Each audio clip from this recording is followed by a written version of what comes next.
What? Good stuff.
How do you left some of these for people at home? Thank you. Thank you. And just an FYI to our viewing public online, our video for some reason is not working. We're gonna work on that. We may or may not get that resolved. Hey. Lisa, if you want to take roll. Sure. James Eitzen, Present. Gwen Dusa, Here. Bill Gritzmaker, Here. Mike Gunner, Here. Jerry Hayes, Here. Eric Rogers, Here. Timothy Waters. Here. Thank you. Would someone like to make a motion to accept or approve the minutes from the last meeting of September 23rd, 2020? Motion to approve the minutes of September 23, 2024 as presented. Or any amendments or comments, questions on those? Lisa, if you will. Jerry, Yes. Gwen, Yes. Tim, Yes. Eric, Yes. Mike, Yes. Bill, Yes. James. Yes. Moving on to presentations and communications. Laura has asked for a minute to speak with us, so Laura. Yes, thank you for allowing me to come before you today. I want to publicly invite all of you to two events that we're having. One is this Thursday, and it is business after hours. It will be held at that one place in Blissfield.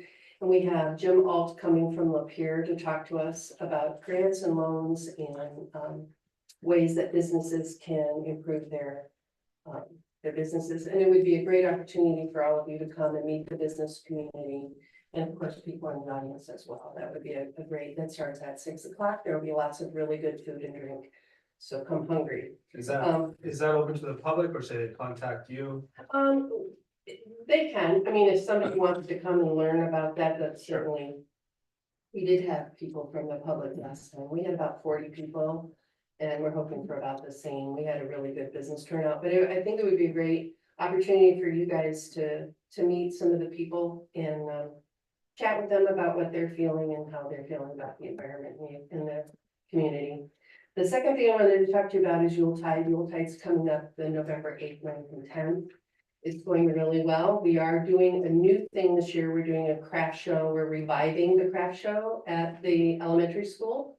That's going to be Saturday only. The school has very graciously provided us shuttle service all around town.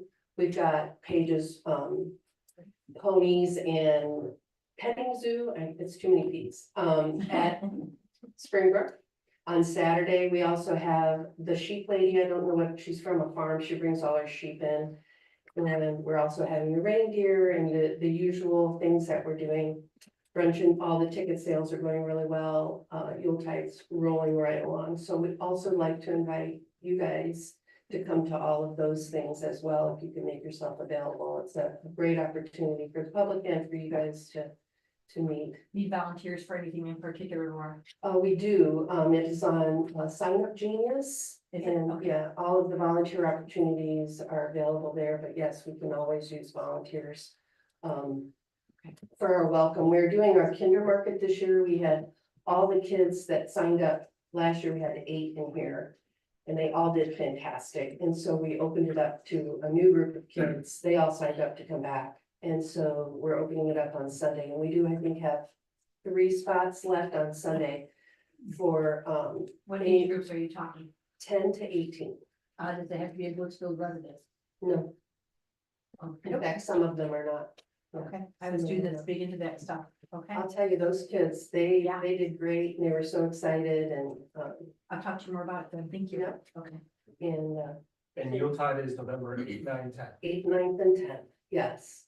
And we are doing, we're doing a little bit of it, we mixed it up a little bit on our grand prize drawing. We're doing Billy Joel and Stevie Nicks tickets and dinner. And then we're doing Michigan tickets and Michigan State tickets and then some Blissfield bucks. So we thought we would mix it up a little bit with the grand prize. Hopefully that'll get a little bit more interest. And I do know we did a placer, which is a company that tells you how many people were at your event. And we had over, I think it was between 8,000 and 9,000 people here last year.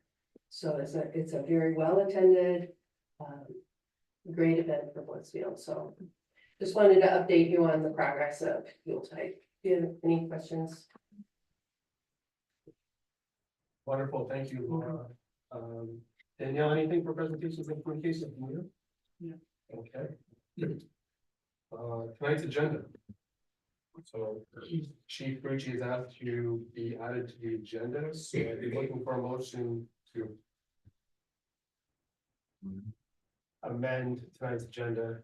I'll make a motion to amend tonight's agenda to add Township Fire Chief Dale Rucci to the agenda. And you move that to the last thing, James? Right. Believe so. So it's gonna be item number 8. Okay. Any questions or comments on tonight's agenda? Thank you, Eric. Thank you, Bill. Lisa? Mike, Yes. Tim, Yes. Gwen, Yes. Jerry, Yes. Bill, Yes. Eric, Yes. James. Yes, thank you. I'll open it up for public comment, items on the agenda, items not on the agenda. And just ask that you state your name for the record, so choose to address council. Being none, I'll move on to unfinished business, council, any other? Thank you for asking. Just wonder if the street sweepers in service, the north. I asked about that today, the answer is yes. Yes, it is. They ran it last week. I guess this would be an unfinished business. It is finished. Can you guys check out the pool? The old pool? Yes, yes. We had a chance to Looks get great down there, down but Danielle, they did a fantabulous job. Yes. It looks awesome. All those shrubs and all that nastiness is gone. It looks nice, neat and clean and orderly. Well done. Did they give an indication about how much they hauled out? I heard it was more than what was expected. Brand did tell me the amount they thought, but I apologize if I don't remember off the top of my head. Okay. But they used almost all of that sand to fill it that we had saved out at the new pool, which, by the way, kudos to whoever thought of that. It was before my time, because that saved us a lot of money. Yeah, wonderful, wonderful. That was Suzarski, Yes. so thank you to them, wonderful job. Or something else that was finished getting out really to, was the bowler being put in Yes. and walk, so that was kind of rapid, that little section over there, very nice. Any other unfinished business? If not, we'll move on to tonight's agenda, new business, payroll. Can I get a motion to approve payroll? I move we approve payroll register for September 2024 in the amount of $161,089.50. Support. Thank you, gentlemen. Lisa? Tim, Yes. Mike, Yes. Gwen, Yes. Eric, Yes, Bill, Yes. Jerry, Yes. James, Yes, thank you. I'll take a motion to approve accounts payable. Motion to approve the accounts payable for the period of September 12, 2024 to October 15, 2024 in the amount of $635,880.36. I'll support. Eric. Any questions about the bills? No, Lisa? Gwen, Yes. Tim, Yes. Jerry, Yes. Mike, Yes. Eric, Yes, Bill, Yes. James, Yes, thank you. Item number 3, consideration of the meter opt-out. We briefly discussed this at the previous meeting. Hopefully you guys have a chance to think about things. Any direction, Danielle? Just like it must. Yeah, I put in the background brief, my recommendation would be that we do not allow them out. I believe that this program will be ran better, having everybody on it. I think that we can be more proactive, and we've talked about that in great detail. If residents have concerns about the radio wave transmissions, we are able to mount that reader on the outside of the home to help eliminate that concern.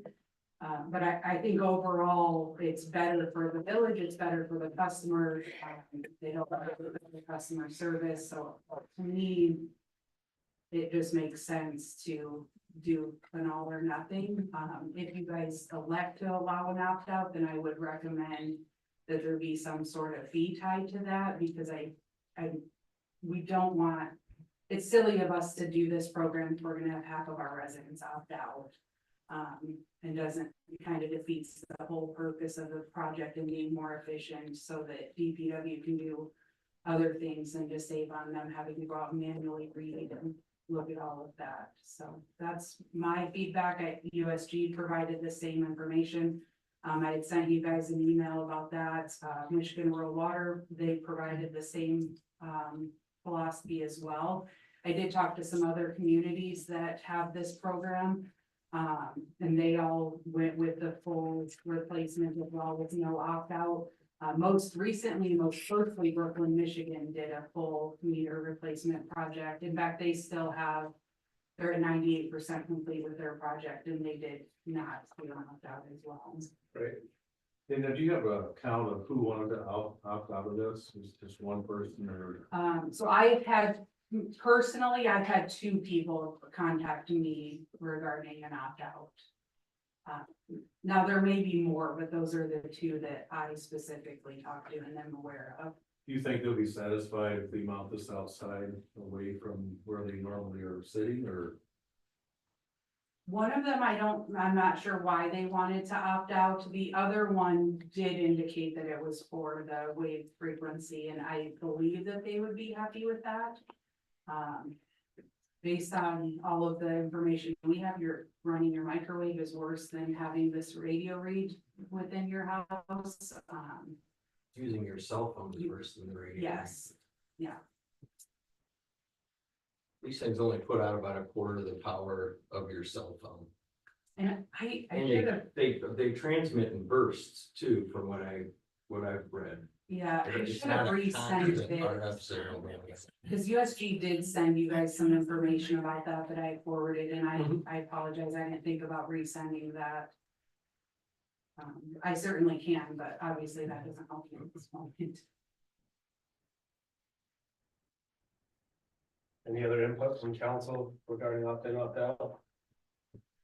I just want to reiterate how much it would cost these residents to actually send somebody out. Again, we have to pay for the man hour, we have to pay for the vehicle, and then to bring that back, and it has to be entered, ran through the system, et cetera.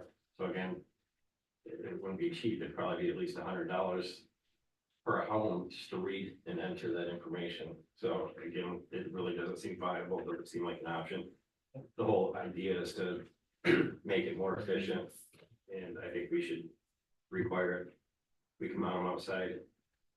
You know, we can mount them on the foundation, whatever, to try and make them happy to appease them, but that's just part of the technology. Plus, it's a new meter. And we've had meters that give us issues. Some of these meters are starting to fail, so. We couldn't leave the old meter on. I think a big benefit too, we all know we have high water and sewer rates, and if you have a leak, we don't know until weeks, a month later, and then we still have to get it entered into the book sometimes before we see that it's a difference. Yeah. So at that point, you've already had the leak for a month. It's really hard to then go back where we're not going to be, we'll have a program that's gonna send us an email and say there's abnormal usage at this place. So we're not gonna be invading privacy and watching and monitoring what people use, but it's going to trigger an email to us that says, hey, something may be going on, so then we can look into it or contact the property owner to say, is this normal, are you aware, and hopefully be able to catch those things much quicker. To prevent some of those large bills or headaches or needing, a refund or things like that too. So I'm hoping that the residents will see that benefit as well. We hope they all will, but Are we required then, Danielle, to have a motion, or do we not have to make a motion because it's simply, everyone's gonna be participating in the program? Would you rather there be a motion to I think clarify? that would probably be Okay. better, Okay, yes. so that's what we'll do. I don't know that you technically would have to, but I think that would be better. Gotcha. Gary, you got one ready? No, I don't actually. So would the motion be something along the lines of not to allow an opt-out? When you get positive, make the medic. It's gonna be a positive thing, right? Make the program mandatory. Yes. Yeah, would be that. There you go. Go ahead, Bill. All right, I would like to make a motion that the, meter replacement program is mandatory. I'll support that. Did you get all that, Lisa? Yes, Did you get Bill's support? it sure did. Any other comments, questions? Before I call roll, none, Lisa. Jerry, Yes. Tim, Yes. Mike, Yes. Eric, Yes, Bill, Yes. Gwen, Yes. James. Yes, thank you. Moving on, it's nice to see this. We've talked about these portable radar signs. Thank you, Chief, for getting this around. I don't know if there's any more discussion anybody would like. I think this is a good thing, doing more with less. So I had ran into a few of these on my travels this weekend, and it definitely makes you pay attention to how fast you're going. Especially coming into Saline. I'll move to approve the purchase of the two TC. Everyone know what I'm talking about? The TC 400 portable radar signs for radar sign for the amount of $6,980 as stated in the quote dated September the 24th of 2024. I'll second that motion. Thank you. Any additional discussion? Oh, great. Lisa? Eric, Yes. Bill, Yes. Tim, Yes.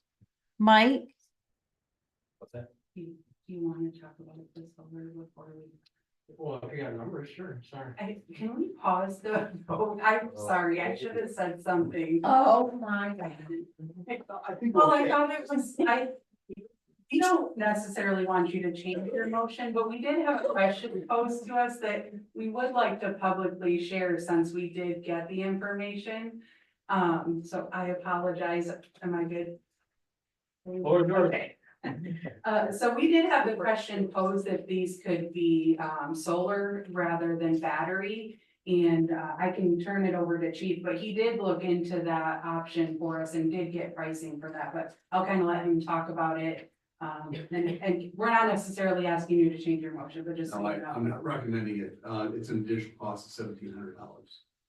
That's the short. The long, the vendor said he doesn't recommend them, because they take, where the battery powered ones, one person can take it off the post and move it in a matter of minutes.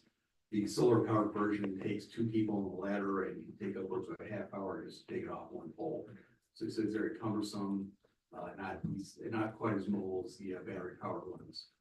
And obviously the additional cost. So I'm sticking with my original recommendation. Can we add that later if we decided to? Solar? Yeah. If technology improves. Okay. I didn't. ask. Everyone that I pass, it's always lit good. I just don't want to see a dead sign with a dead battery. That's my fear. I drive The past ones it. I've seen that are solar are in one place. Yeah. And they're not being moved around. Right. And the objective, one of the objectives was to be able to move these around to different areas where we might keep them lights. The big thing I do like about this is the data collection. Yeah. It's gonna give me an opportunity to actually look at the data and see what kind of issues we're having and what time of day, and we can better direct our patrols with that. Do you know what the battery life is? So the battery, it comes with two batteries and it'll run on one. It's got room in the cavity for two. They plus or minus 14 days of operation? Yeah, he says Wow. the one battery will run for a week easy. So really, it's just a matter of changing it out once a week. Okay. We have, the quote includes two batteries. I could buy extra batteries. At this point, I don't see the necessity. Let's go with what we got. Changing them out once a week shouldn't be a problem, and if it is, we can revisit that issue later. Okay.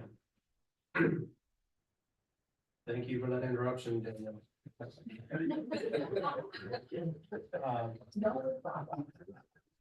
Okay, is there any other, now that we have that information, is there any questions or comments regarding that? Does anybody want to change their, we already had previous votes? we did, yeah. Everyone's still fine with the way they voted? Stay with my goal. Yes. I'm good. Okay, then please continue, Lisa. Mike, Yes. Jerry, Yes. Gwen, Yes. James, Yes, thank you, Lisa. All right. Going on. Item number 5, resolution authorizing capital project amendment.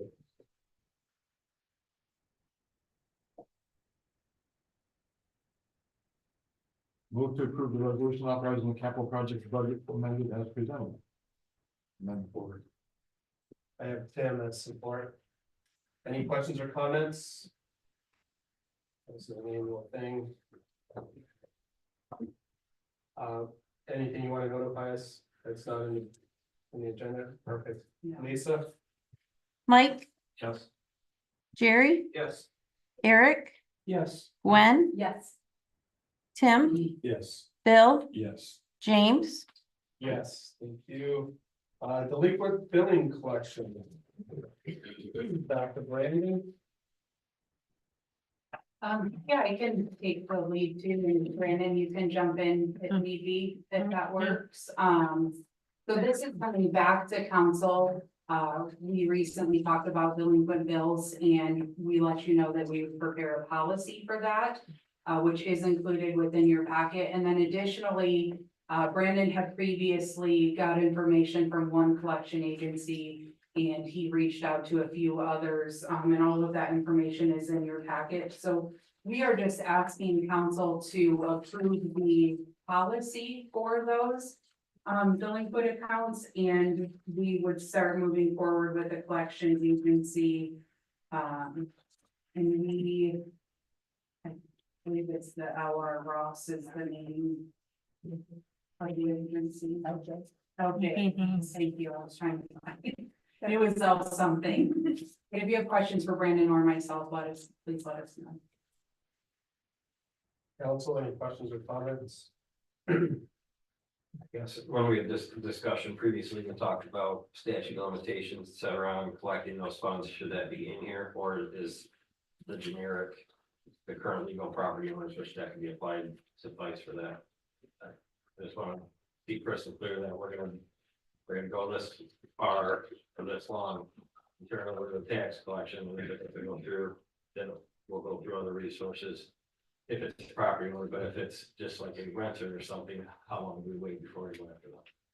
So we put in the policy that we would go after, it would be the same time frame as the taxes, which is written within the ordinances. So we wouldn't treat renters any different other than we can't, because we don't have a tax bill to put it on. Instead of going to tax bill, it would go to collection. So it's that May.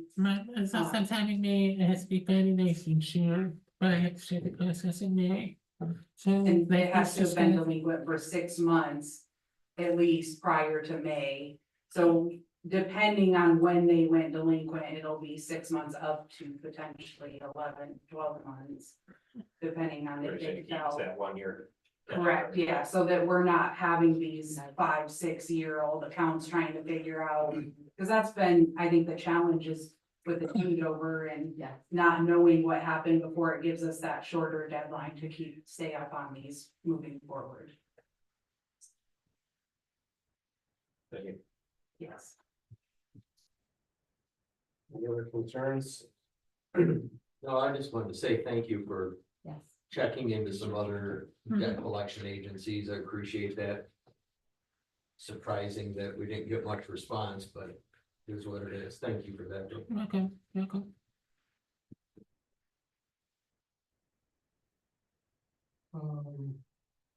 I don't think I have a motion.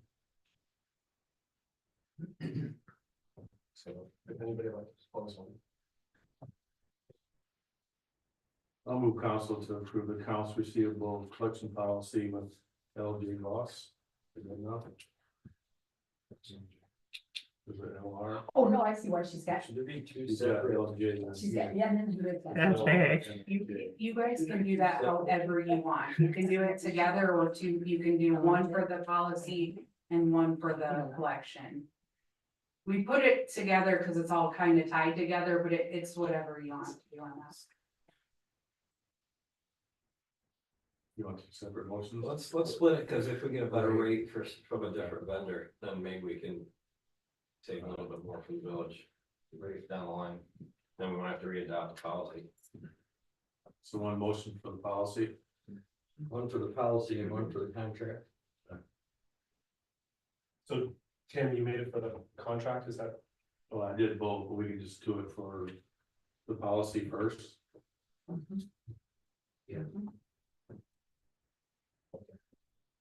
A motion to approve the accounts receivable collection policy?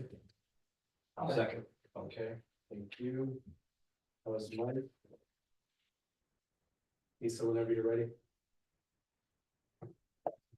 Bill, Yes. Jerry, Yes. Gwen, Yeah. Eric, Yes. Mike, Yes. Tim, Yes. James, Yes, thank you. And then a motion to approve LJ Ross and Associates as a collection agency or agreement. I'll move that we sign a contract with LR or LJ Ross to pursue the village's delinquent accounts when it comes to water and sewer bills. Support. Any other comments, questions? Lisa? So we have to have, I don't know, do we have to have something in the motion for you to sign the contract? We don't. Oh, okay.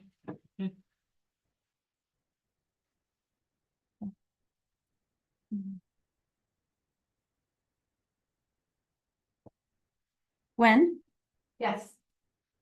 Mike, Yes. Tim, Yes. Eric, Yes. Bill, Yes. Jerry, Yes. James. Yes, thank you. On that note, just, I think we should be really proud of that, because that really cleans up a whole lot of stuff that has been kind of hanging around for a length of time. So Brandon, thank you for working on it as well. I know it took some time, but we appreciate that. Thank you. All right. Item number 7, the acceptance of the resignation out of the environment.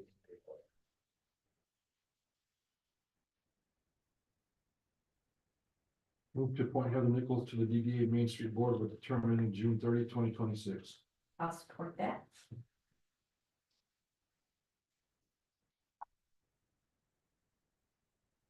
Is Heather here tonight? No, she broke her ankle. Yes. She did, she just broke her ankle. She break yesterday's football game? No. Oh, thanks. That would be for you. You done this level, you just do the DDA and then you approve the appointment here. Any questions or comments? I'll just say thank you for Heather for donating her time. Look forward to meeting and working with her. Lisa? Eric, Yes. Jerry, Yes. Tim, Yes. Mike, Yes. Gwen, Yes. Bill, Yes. James. Yes, thank you. And then lastly, Chief Frucci is here to present some information regarding the sirens. Evening, everyone. Thank you for having me tonight. Again, my name is Dale Frucci, as most of you know, I'm the fire chief here in Blissfield Township Fire Department. I did invite along Cody Lundley, he's our captain down there, just for moral support. I presented this to the township board last Tuesday night. After talking with them and their decisions, I want to bring this to the village also too, because this affects most of the village, to be honest with you. The severe weather sirens. I've been working on this for the past 3 or 4 months, and get pricing around. As most of you know, our sirens are not working here in town. We have 3 of them. They work if we go out and manually set them off. The one at the Legion works, the one at the manufacturer does not work anymore, and the one at the station does not work. So we only have one that actually works out at the Legion. What happened was years ago, about 2 years ago, I believe it was, the county got a grant to change our radio system. We used to have the 700 VHF, and we went to the state radios with the 800 UHF. When they did that, it took all of the sirens and they will not work anymore. They're not compatible with the radios. So it took all the electronics that are in them now and they have to be updated in order to meet with our new radio system. And that's a lot of money to do that. I was looking at ways around this. What can we do to get these sirens to work? So I brought in a couple of companies. We went through these. They gave me some quotes. As most of you know, I gave the paperwork to you guys on earlier. That kind of caught me off guard, to be honest with you. I was floored when I seen the pricing. And I'm still not happy with the pricing either. So when I presented this to the township, we removed the siren from Blissfield Manufacturing just because it's overlapping with the one from the station. And we wanted to move it out on Ricker, just north of town, just north of the village limits. That way I could pick up more to the north side of town. But the problem is the electronics in the box, which makes these sirens go off. So in the past, they used to work off of our VHF radios. Dispatch would be able to set our sirens off. They cannot communicate with them anymore. So now we've been having to go out and actually manually set our sirens off one at a time if we do have severe weather. And now they're just getting to the age to where a couple of them do not work because the electronics are going bad at them. So I had them pull the coverage up as the one map shows. You can see, I was getting pricing to move the siren out to the north side of town. The Legion there in the red, that one's gonna stay in place. And then also too, you can see where the station is, in the red, and I was gonna add 2 sirens to that. And that boosted up to the green circle. I was gonna try to get out for more coverage. That would get it out there. And then also too, on top of that, I tried to get pricing to where it takes 1 person at the station, to hit a button, and all 3 sirens will go off at once. Instead of having to go out there manually and set them all off one at a time. So with that and the electronics, trying to get it updated, the quote that I have is $45,000. Now that quote for $45,000 is just to fix the electronics to make these things work. That's all it is, The current sirens that we have, and it's also adding 2 sirens on top of what we already have at the station to be able to boost that out. So current with 2 additional. 2 additional, and it, when I say 2 additional, we have a stack of sirens at our station right now, there's 3 of them. Basically, they stack 2 more on top of that, it just keeps, they keep adding to it. It gives it more power that way. So with that said, $45,000 I presented the township. On top of this, this is just to make these sirens work, that's all it is. The siren that is at Blissfield Manufacturing that we're moving out to the north side of town, that is from World War II maybe, I mean, it is old. How long it's gonna last, I cannot tell you. The siren that's at the Legion, that's been there for many, many years, how long is that gonna last, I could not tell you that either. So the way I presented the township, we could try to go forward and get this approved to spend this kind of money to get our sirens to work, but I may be coming to you next month or next year saying, hey, we need a new siren. That siren may be anywhere from $10,000 to $20,000 for a siren, depending on how much power we want to push out of it. So where does it stop? You know, where do we stop adding money to this to keep our sirens going?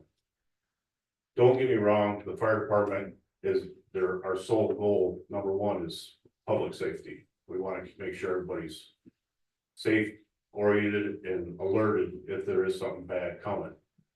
But also too, the Blissfield Township Fire Department runs on a very tight budget. The more research I did into this, looking at this, come to find out, there's a lot of fire departments that are opting out of this because they just cannot afford sirens. They cannot afford the upkeep on them.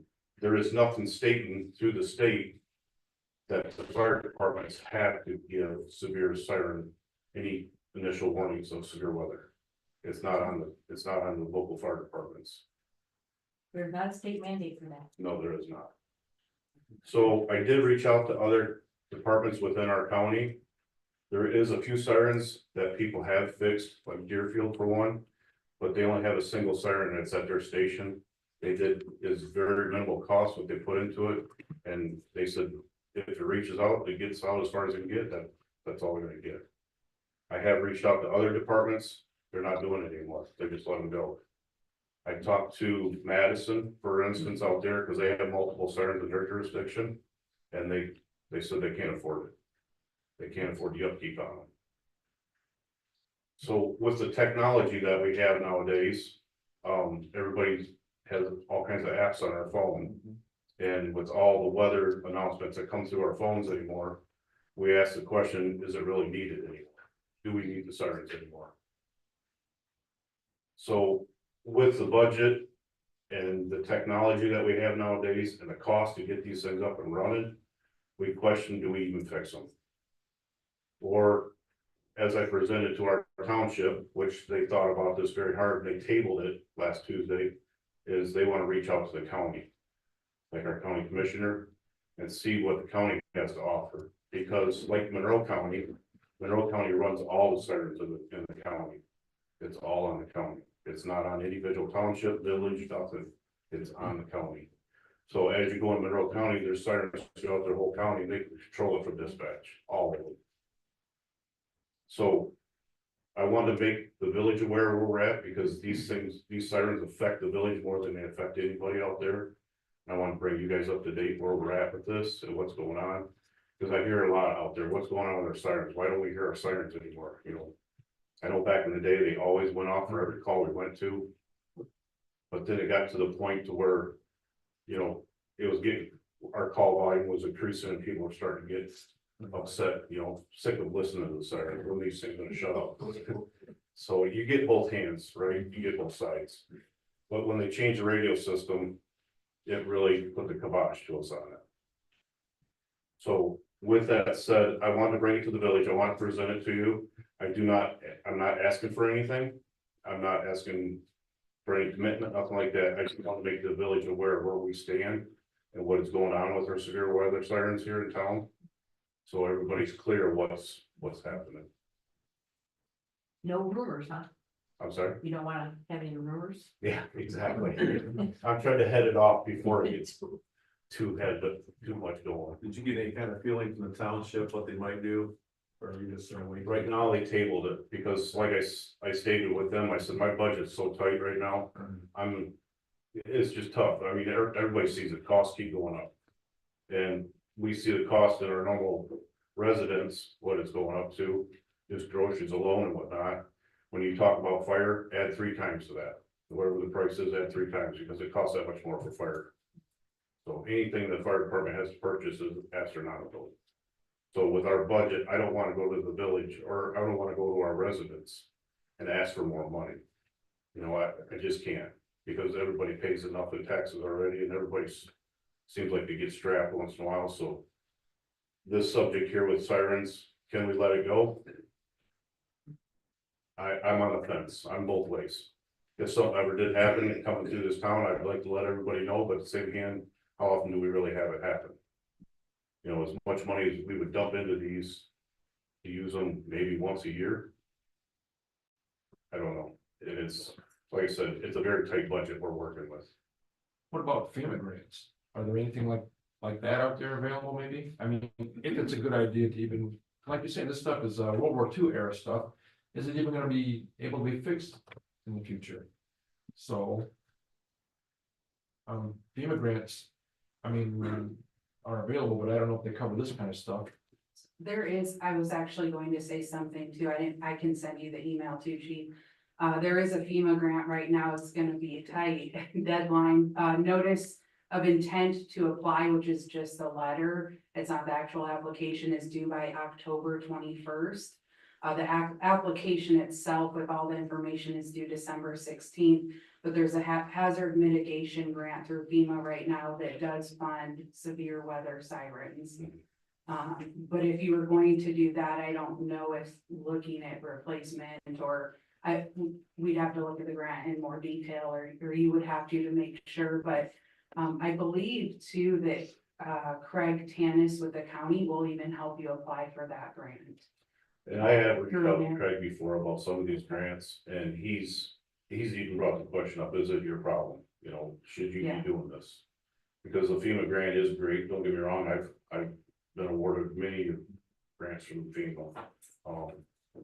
But FEMA's getting very tight, it's getting rough to get a grant from FEMA anymore. Not to say that it's not worth trying, but I know I put my last couple of grants I've done with FEMA, they haven't even looked at them, so. It's getting very scarce as far as the money that they do have to be awarded out there. But it's not to say that we couldn't go look into it. I'll forward you this and I just, at least then you have the information. Sure. Cause I get what you're saying too about it. And that's kind of where we're at, you know, we put the money into FEMA and we get these up, and normally FEMA only does a certain amount to a grant. The town or whoever is applying for it picks up the rest.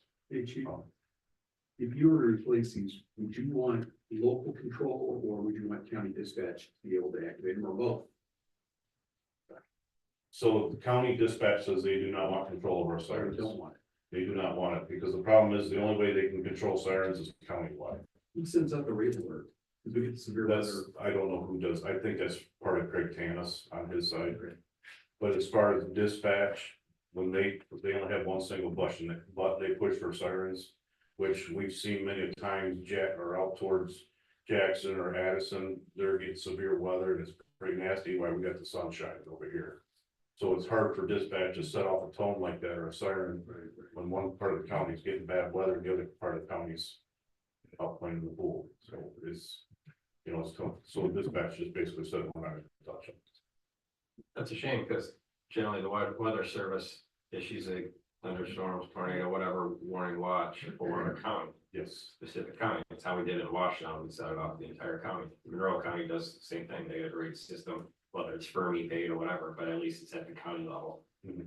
I guess my question for the chief is, you're coming to us, is this something that the township's saying to talk to the village, look at it potentially, because the village, we all pay township taxes as well anyway, so, I mean, this is sort of above our realm right now, I guess. I am not asking anything, like I stated, I'm not asking anything from this village. Okay. I just want to bring it to you as information. Just to say that they aren't working. This is what's going on, this is the information I have. When I talked to the township last Tuesday, they basically said, we're gonna table this and we're gonna think about it. They did not ask for any help from anybody. So that's, I'm not here for help, I'm just here for information stating what is going on, so everybody has the right story. Those things that you don't want to buy, but they're a necessity when they're needed, and it's right, you know, most public safety is that sort of type of thing, so we don't want to use it, but it's definitely a benefit when you have it, so I totally understand it. You know, I see the benefit of having them, so if we could reach out for grants or whatever, or implore or request from township that we do continue to maintain them and use them, I think would be nice. I agree. I'd like I like to said- know of any municipalities going to speakers rather than sirens. A speaker? I mean, when you say speaker. Well, so what a siren, correct me if I'm wrong, what a siren does, it has a motor. And it creates a physical, pushing of air through a bellum, and it creates a siren. That's what, that's Cool. it's like an instrument, it's like playing an instrument, so you have a motor that drives air through it. What a speaker would do is just, you know, like. Mimic the sound through a speaker system. The one at the Legion is a speaker. I believe it is. Oh, Does it okay. rotate? Does it rotate anymore? It rotates, yes, it still rotates. I But I remember, do know, like Monroe County, they have their sirens, but they can also talk on their sirens. right, Which might be doable with the departments, right? Because it's an automated speaker. It's not like a wind up where you're pushing air through it. Yeah. It's literally a speaker. So. No, I wouldn't use the word bellum, I don't think. Or- It sounded good at the time. But so that's why you hear that's why it winds up and winds down, because it's actually, it's air works. it's air moving. That's, yeah, the manufacturer. That's the manufacturing one, yeah. The one that manufacturing was like, Yeah. Have they not been working, chief? I'm gonna say we started having issues back in the springtime. I know we tried to set them off, we do that severe weather alert usually in the springtime. And then there's usually one in the fall, and we try to set them off in the spring. And we were only able to set the one off at the Legion, so the one at the station was not working, so that's what kind of sparked a lot of this. You know, all of a sudden that one quit working, and that's the problem, they sit there all year long, they don't get used. And the program that I was looking at is the system that would go off once a month, so we pick like a day once a month that these things would go off for 1 minute, just to exercise and get them moving. Because that's the biggest problem, is letting them set. Are the schools relying on National Weather Service, or would you normally notify them, or? The schools would, yeah, the schools would rely on national weather, so. And that's, you know, a lot of complaints too, that a lot of people say they can't hear the sirens. I didn't hear it going off. They're not made to reach inside your home while you're watching TV or using a hair dryer or sweeping the floor. They're made so when you're outside, you're gonna hear a sweeper, you're gonna hear the siren going off. So it's just, they're not that powerful, you're gonna hear them inside your house a lot of times, unless you're very close to the siren. And so like the school would struggle probably to hear them. It may be a bygone technology, just like pagers and sirens. It very well may be, yeah. Everybody's glued to these, so Yeah. whether they're outside or not. But anymore, it's to the point that even central dispatch, I'll get the alert on our phones that we have severe weather coming, and within a minute, all of a sudden, central dispatch is putting it all over the radio, hey, there's severe weather coming. So they're actually getting it from the Maybe same they won't system get applied for us. we're getting it from, yeah. Yeah. So, any other questions?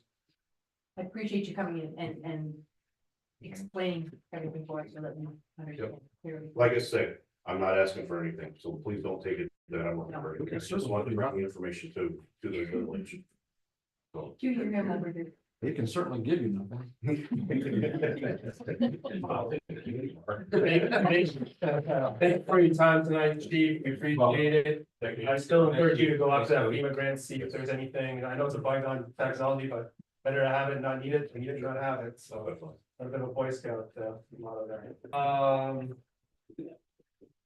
Reports. Any questions on the reports? None? No? Council discussion? Anybody have anything to discuss? Avoid on both ends? Okay, public comment. I'll open up for public comment. Items on the agenda, items not on the agenda. Just state your name for the record. None? Okay, I'll take a motion to adjourn. Move to adjourn at 7:50 p.m. Second. With you, Lisa? Tim, Yes. Gwen, Yes. Jerry, Yes. Eric, Yes. Mike. Yes. Bill, James. Yes, meeting adjourned. Thank you.